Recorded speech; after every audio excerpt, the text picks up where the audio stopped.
عمومی طور پہ ہوتا یہ ہے کہ لوگ کہتے ہیں جان ہے تو جہان ہے. جان اور جہان کا فلسفہ ہم بچپن سے سنتے آئے ہیں. لوگ کہتے ہیں جائیداد چھوڑ دو، فلاں چھوڑ دو، فلاں چھوڑ دو، نظریات پر بھی کمپرومائز کر لیتے ہیں. جب جان نہیں ہے تو پھر باقی کیا؟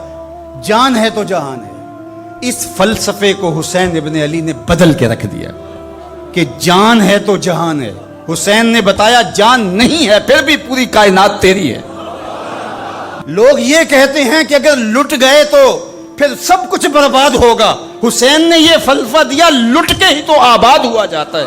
یزید سب کچھ بچا کے بھی نہ بچ سکا، حسین سب کچھ کٹا کے بھی زندہ و جاوید رہا.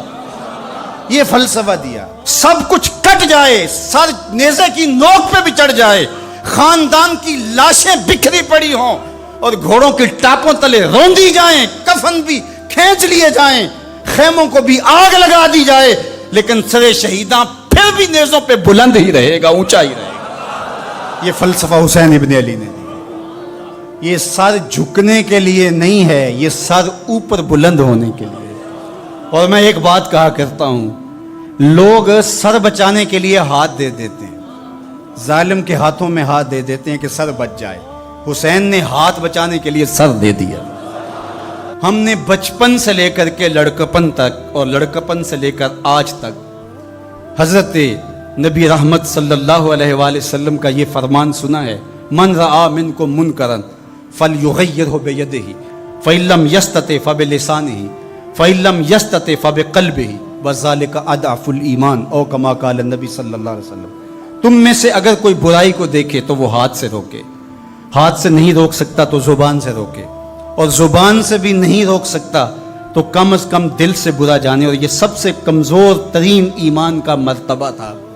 جو لوگ کہتے ہیں امام حسین کربلا میں کیوں گئے، میں انہیں کہتا ہوں امام حسین حضور کی گود کے پالے ہوئے تھے، کمزور ایمان والے نہیں تھے کہ دل میں ہی کڑتے رہتے اور ظلم کو اور جبر کو اور زیادتی کو اور ناانصافی کو ہاتھ اور زبان سے نہ روکتے.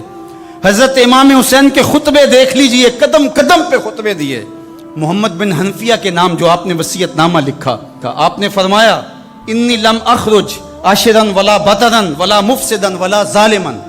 میں سیر سپاٹے کے لیے نہیں جا رہا اور نہ ہی میں اپنی کسی خواہش کی تکمیل کے لیے جا رہا ہوں. میرے اہداف میں، میری خواہشات کے کسی گوشے میں یہ موجود نہیں ہے کہ میں تخت و تاج حاصل کر لوں گا. انما خرجت لطلب الاصلاح فی امت جدی. میں اپنے دادا کی امت کی اصلاح کے لیے جا رہا ہوں. اريد ان آمر بالمعروف وانہا عن المنکر.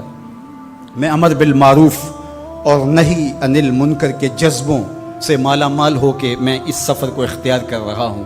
جب شریعت کا مذاق اڑایا جا رہا ہے، شریعت کی شکل بدلی جا رہی ہے، خلافت کا رشتہ قرآن سے ٹوٹ گیا ہے اور ایک نئی صورت دین کو دی جا رہی ہے، اور جو اس سانچے میں ڈھل کے دین نکلے گا وہ محمد عربی کا دین نہیں ہوگا، جو طائف کے بازاروں سے لے کے مکے کی گلیوں تک، احد سے لے کر غزوہ حنین تک حضور نے خود اور اپنے اصحاب کو تکلیف میں ڈال کے جو دین دیا، جو امت تشکیل دی. یزید اس سارے نظم کو بدل رہا ہے، تو کیا نبی کا نواسا جس کو حضور نے گود میں پالا ہو وہ خاموش ہو کے بیٹھ جائے؟ کہا حسین ایسا نہیں ہونے دے گا، اور اس کی جو بھی قیمت ادا کرنا پڑی حسین وہ قیمت ادا کرے گا. اور پھر اس کی قیمت چھوٹی نہیں تھی جو ادا کرنا پڑی.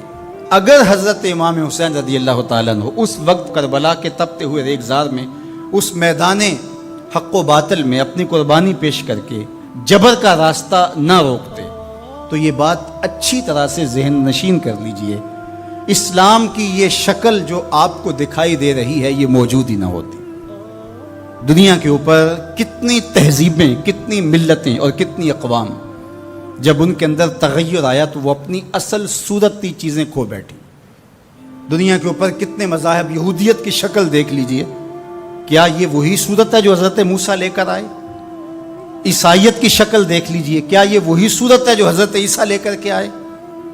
ابھی کچھ دن ہی نہیں گزرے تھے تو حواریوں کے بعد جو ہوا اور جس طرح سے دین عیسیٰ کا حلیہ بگاڑ کے رکھ دیا گیا، جس طرح موسوی دین کی شکل تبدیل کر کے رکھ دی گئی، تو کیا دین محمدی کی شکل باقی رہ جاتی؟ جب یوں دین کی صورت اور شکل کو بدلنے والے میدان میں آپ موجود ہوئے تھے، لیکن باقی ادیان، باقی تہذیبیں، باقی ملل، باقی قومیں، ان کی شکل اس لیے تبدیل ہو گئی کہ اس شکل کو بچانے والا کوئی حسین وہاں نہیں تھا، اور یہاں اس دین کی اصل صورت اور شکل اس لیے موجود رہی کہ اس دین کو بچانے والا حسین ابن علی موجود تھا۔ مسٹر گوکھلے نے کہا تھا کہ اگر حسین ابن علی رضی اللہ تعالی عنہ نہ کھڑے ہوتے تو اسلام یا تو مٹ ہی جاتا، اور اگر موجود رہتا تو اس کی وہ شکل نہ ہوتی جو محمد بن عبداللہ لے کر آئے تھے،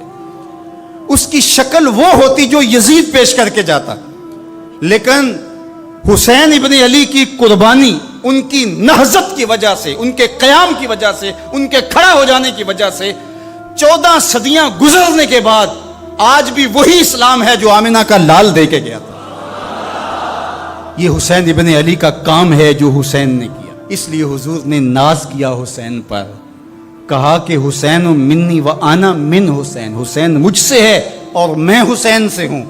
یہ مجھ سے ہے کہ میری بیٹی کا بیٹا ہے، میری نسل ہے، میرا نسب ہے، میں حسین سے ہوں، قیامت تک میرے دین کا جھنڈا جھولتا رہے گا۔ تو اس کی بنیادوں میں لہو حسین ابن علی کا۔ حضرت امام حسین رضی اللہ تعالی عنہ نے ایک بات کہی تھی جب بیعت کا آپ سے مطالبہ کیا گیا، تو آپ نے یہ نہیں کہا کہ میں یزید کی بیعت نہیں کرتا، بلکہ آپ کا جملہ تاریخ ساز ہے، بڑے لوگوں کا کلام بھی بڑا ہوتا ہے اور حکمت کے نور سے بھرا ہوا ہوتا ہے، قیامت تک ایک نسب العین دینا تھا۔ یہ نہیں کہا کہ حسین ابن علی یزید کی بیعت نہیں کرے گا، بلکہ کہا مثلی لا یبایع مثلہ، میرے جیسا اس جیسے کی بیعت کیسے کر سکتا ہے؟ تو یہ قیامت تک کے لیے لاہ عمل دے دیا کہ جو حسین کے نقشے قدم چلنے والا ہوگا وہ وقت کے یزید کے ہاتھ میں ہاتھ نہیں دے سکتا، چاہے گردن کٹ